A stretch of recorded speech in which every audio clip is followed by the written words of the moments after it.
And this is going to be my second Game of Thrones Q&A video. I like to make this a weekly thing, so feel free to mark any comments you'd like to leave for a Q&A in any particular video. Mark it with something like "for the Q&A," and that way I'll be able to see that, so you can kind of tag that, and I'll be glad to use those in Q&A videos in the future. And that goes for Star Wars as well. So with that said, let's get started.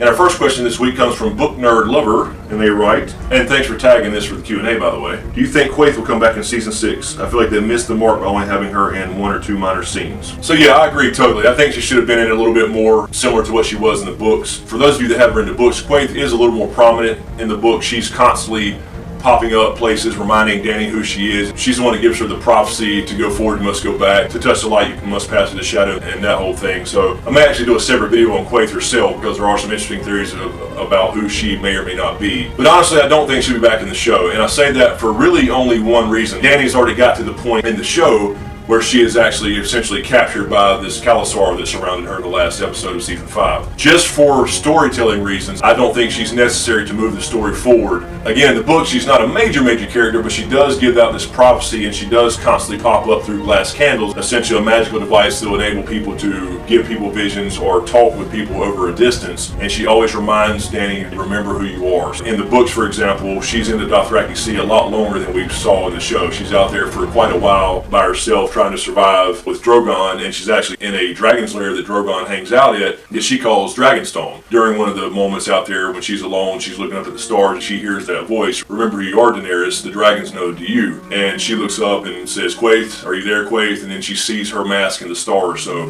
that's her communicating through glass candles. So she had a little bit more prominent role in the books, although still not a major character, and also to make us question Dany's past and who she is and what that might mean as far as the prophecy goes. I think they could have used her a little bit more, although again, with the storytelling, it just wasn't completely necessary, so they cut it out for time. And our next question comes from XC0917, and they write, "So, do you think there's a current Night's King in the books? I know HBO gave the White Walkers a leader and named him that, but we haven't seen anything like that in the books as of yet." So yes, in short, I do think there's going to be a Night's King in the books, and I say this only because I think that the show kind of spoiled that little piece of Winds of Winter, and there is a leader of the White Walkers. I don't think it's just a bunch of Craster's sons out there roaming around on their own, doing their own thing. I think that they have to have kind of a leader or a king in order to kind of plan strategy, plan attacks, and that type of thing, because this is, after all, war. Although they're magical beings and they have this awesome sub-zero ability with ice, and they do fight with ice weapons like any traditional war, they just happen to be able to raise the dead to add to their army. And really, I only say that because every other group in this entire show, every other group, race, tribe, horde,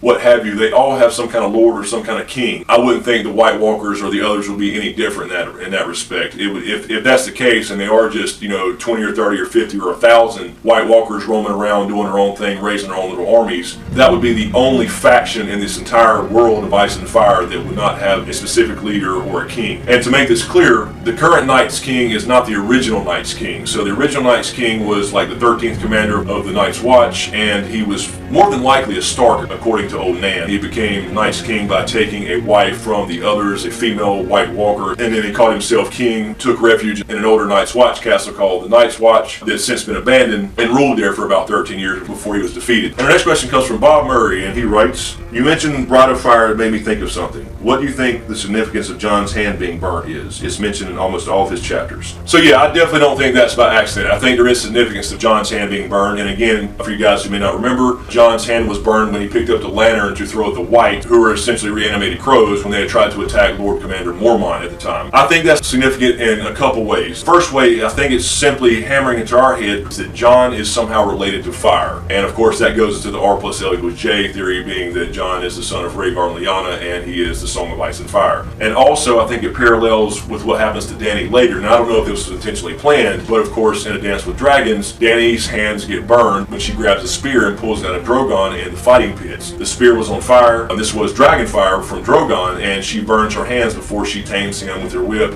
and flies off into the Dothraki Sea. So I think it's also kind of a parallel moment as well between Jon and Dany, because as we've seen, there are a lot of parallels between these two characters. And our next question comes from the Isle of Q, and they write, "Hey Chris, I just found your channel and subscribed. Anyway, I have a question. You mentioned Sam wouldn't have time to become a full-fledged maester. How long does it take to become a full maester? I'm sure the book said it somewhere along the way. I just don't remember, so if you know, let me know. Thanks." So yeah, there's no specific passage in any book that says it takes this long, X number of years or what have you, to be a maester.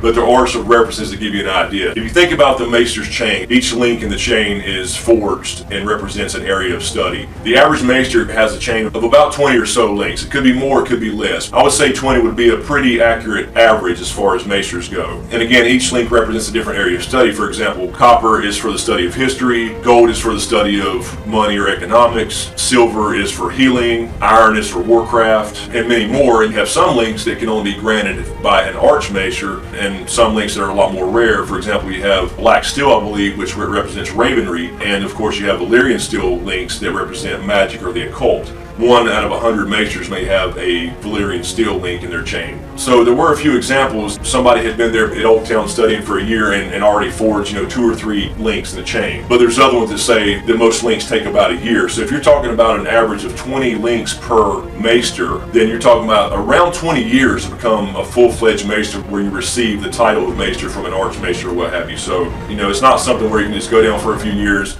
study a few things and become a maester. It's a long time study just like anything else. And our final question comes from Romane, and they write, could you explain to me why Daenerys was immune to fire so early on in the season, way before she even came across the witch? We first saw this when she stepped in the hot bath and later picked up a dragon egg off some hot coals. So yeah, this is still kind of, and pardon the pun, a fiery debate online in some cases, because some things seem to kind of contradict each other as far as her being immune to fire. I still kind of stand by the statement that George R.R. Martin made about 15 years ago. A guy named Robert Shaw interviewed George R.R. Martin, and he asked him, are all Targaryens immune to fire? And his response was, no Targaryens are immune to fire. What happened with Dany was a one-time magical event. Targaryens are fire and heat resistant, but they're not immune to fire. And then I believe a follow-up was something to the effect of, do you think that will happen again? He said, probably not. He kind of gave a definitive answer as far as Targaryens are not, but then again, he left himself a little bit of an out when he said, probably not an overwhelming, hell no, this won't happen again. So we did see in the show and in the books as well that she stepped into the steaming bath and it didn't seem to bother her. She seemed to like it. She did pick up the dragon egg. It didn't burn her hands, but it burned her handmaiden's hands. And then of course we had the magical moment with the blood sacrifice when she burned Drogo in the funeral pyre and hatched her dragon. I still kind of stand by that, but at the same time you have a couple of events that are odd. So in A Dance with Dragons, she does actually get burned. She's in the fighting pits when Drogon comes down and swoops in and starts burning the hell out of everybody and everything. She pulls a spear out of Drogon, who had been speared by the Harpies, and the spear was on fire and she burned her hands. Now this was dragon fire, obviously, because Drogon had been burning people around him. But right before that, Drogon actually shot dragon fire at her. And she didn't burn again, but her hair did, just like the first time. Now, it does say that she kind of ducked out of the way or knelt down, so perhaps it was as simple as she just ducked out of the way of the kind of stream of fire coming out of his mouth, and it just was close enough to catch her hair on fire. When she got out to the Dothraki Sea, she clearly states that this reminds her of the first time. She equates this of her not being burned again with the first time she wasn't burned. It states that her scalp was unburnt. So again, her hair burns off, except for a little bit. It says there were some remnants of hair left. So that's my question for you guys. Do you think this is still true? I mean, I personally do. I mean, that was his word, but then again, he could have changed his tune. I mean, it's been literally 15 or so years. Perhaps he now feels like there are special Targaryens. What do you guys think? Do you think that he has changed his mind on that? Perhaps she is special in some way and can't be burned? Or perhaps it's just dragon fire she can be burned by and not regular fire. I think back to the scene in the Hardhome episode of season 5 where the White Walker walked through the flames. His magical abilities just kind of push the flames out of the way. Do you think that's the way it works for her? Let me know what you guys think. Again, if you want to see these kind of weekly Q&A videos for Game of Thrones and Star Wars, feel free to comment on any video that you want and tag that, for the Q&A. And I'll be able to see that easier and use that in a Q&A video, and I'll be glad to do that. So again, thanks guys. Let me know what you think in the comments below. Don't forget to subscribe to get everything. I'll be doing some more Star Wars videos as well as Game of Thrones stuff. But in the meantime, you can click here for the little 4-part mini-series I did on the House of the Undying and Dany's visions in there and what they potentially mean. Appreciate all the support, you guys. Thanks for watching. We'll see you next time.